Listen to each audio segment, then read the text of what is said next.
BNP ভাবতেছে আমরা নির্বাচন পিছানোর ষড়যন্ত্র করতেছে। 2 নম্বর ভাবতেছে যে আমাদের পিছনে কেউ আমাদেরকে পরিচালনা করতেছে। 3 নম্বর ওনারা ভাবছে যে আবার আগের মতো একটা হয়তো অনির্বাচিত সরকার যুগের পর যুগ হয়তো ক্ষমতায় থাকবে।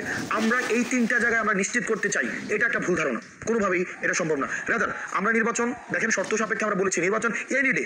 আমি রেটরিকভাবে বলছি আমরা যে সংস্কারগুলোর কথা বলছি যে কারণে আমার রাস্তায় মানুষ নেমে আসছিল, যে কারণে গণঅভ্যুত্থান হয়েছে, এটা আজকে হয়ে যাক কালকে নির্বাচনকে আমি সহায়তা করবো।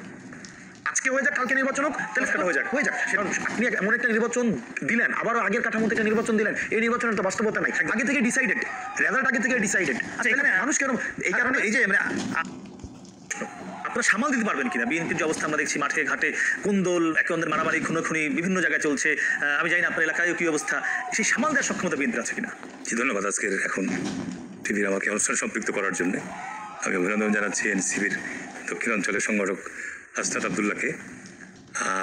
বাংলাদেশের রাজনীতিতে এখন যেটা সবচেয়ে বেশি আলোচনা হচ্ছে যে আগামী নির্বাচন, এবং আগামী নির্বাচনের যে গুণগত দিকগুলো নিয়ে আলোচনা হচ্ছে, যেখানে বিরোধী দল কে হবে, বিরোধী দলের অবস্থান কারা করবে। কারণ গত স্বাধীনতার পর থেকে এখানে মূলত লড়াই হয়েছে বিএনপি এবং আওয়ামী লীগের মধ্যে, এখন আওয়ামী লীগ নাই। তাহলে এই শূন্য জায়গায় এখানে বিরোধী দলের অবস্থানটা কারা আসবে? সরকারি দল কি কনফার্ম হয়ে গেল? তো এখন এখানে এনসিপি নতুন দল গঠন করেছে, তারা মাঠে কাজ করছে, অভিনন্দন, শুভেচ্ছা, তারা এগিয়ে যাক, অসুবিধা নাই। বাংলাদেশে বিএনপি সামাল দেওয়ার যে বিষয়টি আমাকে প্রশ্ন করেছেন, এখন একটা অস্থিরতা বিরাজ করছে দেশে, এবং অস্থিরতা বিরাজ করার পিছনে অন্যতম প্রধানতম কারণটাই হচ্ছে যে একটা অনির্বাচিত সরকার দীর্ঘ সময় আপনার ক্ষমতা থাকতে পারে না। এর ফলশ্রুতিতে প্রশাসনিকভাবে একটা বিশৃঙ্খলা আছে, আইন প্রক্রিয়া সংস্থার মধ্যে বিশৃঙ্খলা আছে, অন্যান্য ইনস্টিটিউশনগুলোর মধ্যেও একটা বিশৃঙ্খলা বিরাজ করছে। যখন আপনার একটা নির্বাচিত সরকার আপনার রাষ্ট্র পরিচালনার দায়িত্ব লাভ করে, তাদের কিছু কমিটমেন্ট থাকবে, তাদের দায়িত্ববোধ থাকবে, এবং তাদের তৃণমূল পর্যায়ে পর্যন্ত কাঠামো থাকবে।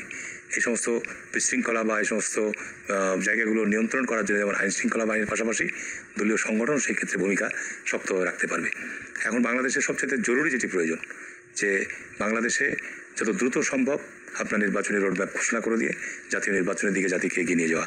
এছাড়া আপনার বাংলাদেশে আপনি লক্ষ্য করছেন যে আজকে যৌক্তিক দাবি নিয়েও যেমন রাস্তায় বিক্ষোভ করছে, আবার অযৌক্তিক দাবি নিয়েও রাস্তায় বিক্ষোভ করছে। এটা সরকারের জন্যে, তারপরে মব জাস্টিস তো আছেই, এটা একটা আমি মনে করি যে একটা হযবরল অবস্থার মধ্যে দাঁড়িয়ে গেছে। সরকার শুধু বিবৃতি দিয়েই এসে এগুলোকে আপনার মানুষকে সান্ত্বনা দেওয়ার চেষ্টা করছে। তো এই ক্ষেত্রে বিএনপি যেহেতু পুরনো সংগঠন, দীর্ঘ সময় বিরোধী দল এবং ক্ষমতাসীন দলের দায়িত্ব পালন করেছে, অভিজ্ঞতার দিক থেকে আমি মনে করি যে এখন বর্তমান সিচুয়েশনে বিএনপির সমান অভিজ্ঞ রাষ্ট্র পরিচালনার ক্ষেত্রে কোনো রাজনৈতিক দল বিদ্যমান নাই, কোনোভাবেই নাই, এটা আমি আপনার সঙ্গে। সুতরাং আমাদের এখন সামনের দিকে এগিয়ে যাওয়ার জন্য আমাদের ঐক্যবদ্ধভাবে, রাজনীতিতে মতভেদ মতপার্থক্য থাকবেই, রাজনীতিতে তো যদি মতভেদ মতপার্থক্য না থাকে তাহলে তো দল হবে না। বাংলাদেশে যতগুলো দল নিবন্ধিত হয়েছে, আরও নিবন্ধনের জন্য আবেদন করছে, এটা আমি দোষের বলবো না। শহীদ রাষ্ট্রপতি জিয়াউর রহমান 75 সালের 7ই নভেম্বর সিপাহী জনতার বিপ্লবের মধ্যে দিয়ে ক্ষমতায় আসার পর রাষ্ট্রীয় ক্ষেত্রে মফস্বল কিংবা একদম প্রান্তিক পর্যায়ের সেই গণতন্ত্রের চর্চা বলতে অন্যান্য দলের নিশ্চয়ই পাশে সুযোগ দিবে একসাথে কাজ করার, সেটা কি দিচ্ছে? ওকে, উনি যেটি বলেছেন মাত্র, মানে আমরা অলরেডি গভর্নমেন্টের জায়গাটা ডিসাইডেড, আমরা শুধু হচ্ছে অপোজিশন হচ্ছে আনডিসাইডেড ফ্যাক্টর। আমি কিছু জায়গায় জাস্ট একটু কন্ট্রিবিউট করছি। 2 নম্বর বিষয়ে যেটি বলেছেন যে একটা অনির্বাচিত সরকার, ম্যান্ডেটহীন সরকার, সুতরাং ম্যান্ডেট নিয়ে যে সরকার আসবে সেটি হচ্ছে সংস্কার করবে। এই 2টা জায়গায় আমার হচ্ছে আপত্তি রয়েছে। 1 নম্বর বিষয় হচ্ছে একটা ফ্রি, ফেয়ার অ্যান্ড পার্টিসিপেটরি নির্বাচনের একটা গুরুত্বপূর্ণ ক্যারেক্টারিস্টিক্স হচ্ছে আনসার্টেনিটি।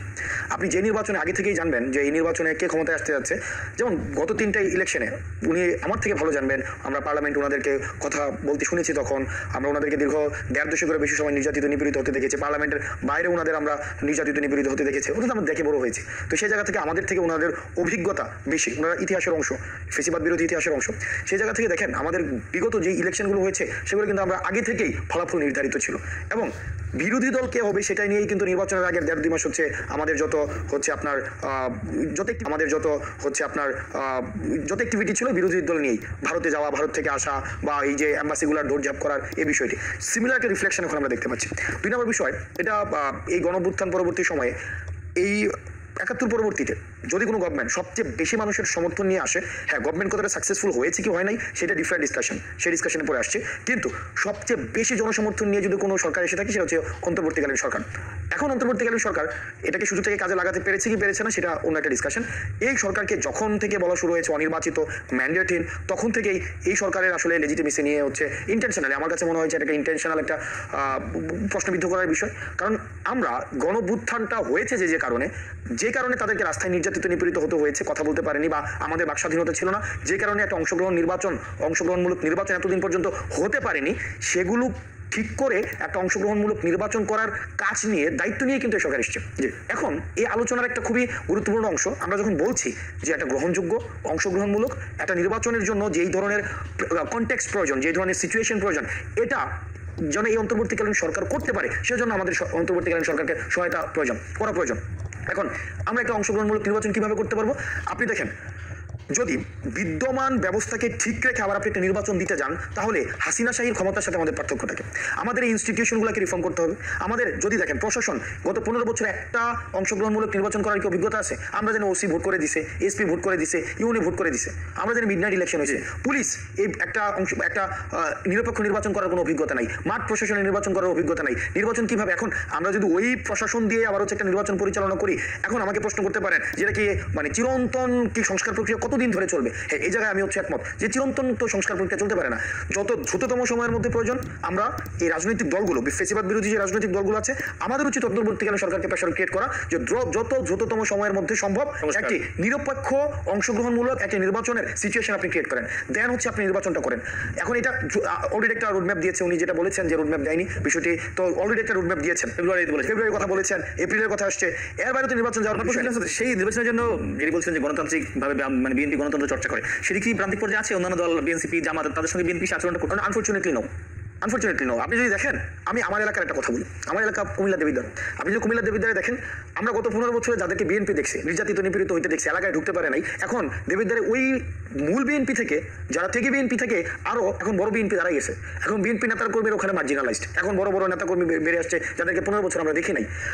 আমার ফুল রেসপেক্ট আছে বিএনপি নেতা কর্মীদের উপরে, দেবিদ্বারে যারা ছিল। আমি আমার অভিজ্ঞতা বলছি, আজকে যখন ওই হাইব্রিড বিএনপি যখন চলে আসছে, তারা টাকার কাছে বিক্রি হচ্ছে, ব্যবসার কাছে বিক্রি হচ্ছে, মামলা বাণিজ্য ব্যস্ত হয়ে গিয়েছে, তারা হচ্ছে এখন আপনি যখন তাদের সংস্কারের কথা বলবেন, আপনার এলাকায় দেখা যাচ্ছে যে মিছিল বের হচ্ছে যে হাসনাতের চামড়া তুলে নিব আমরা। সিম্পল কি যে ভাই আপনি হচ্ছে একটা যেভাবে আমরা যেটা বলছি লেভেল প্লেইং ফিল্ড, যেখানে সহ অবস্থান থাকবে, প্রত্যেকটা রাজনৈতিক দল তার হচ্ছে মতামত দিবে, আমাদের মত প্রকাশের স্বাধীনতা থাকবে, আমরা হচ্ছে নানা মতের থাকবো, নানা পথের থাকবে, আমরা এক টেবিলে বসে আলোচনা করবো।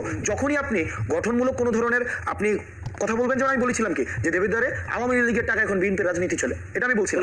হ্যাঁ, এখন এটা আমি তো হচ্ছে সামনে বলেছি, আপনারা যদি রিফ্লেক্টিভ না হন, আপনি যদি সমালোচনাকে গ্রহণ করতে না পারেন, এবং এই সমালোচনার ফেসিবাদী পদ্ধতিতে সেটার বিরোধিতা, যে হাসনাতের চামড়া তুলে নিবো আমরা, এলাকায় ঢুকতে দিব না, কাটে ফেলবো, এই যে একটা চিত্র, এই চিত্র কিন্তু শুধু দেবিদ্বারের না, বিভিন্ন জায়গায় চিত্রটা আছে।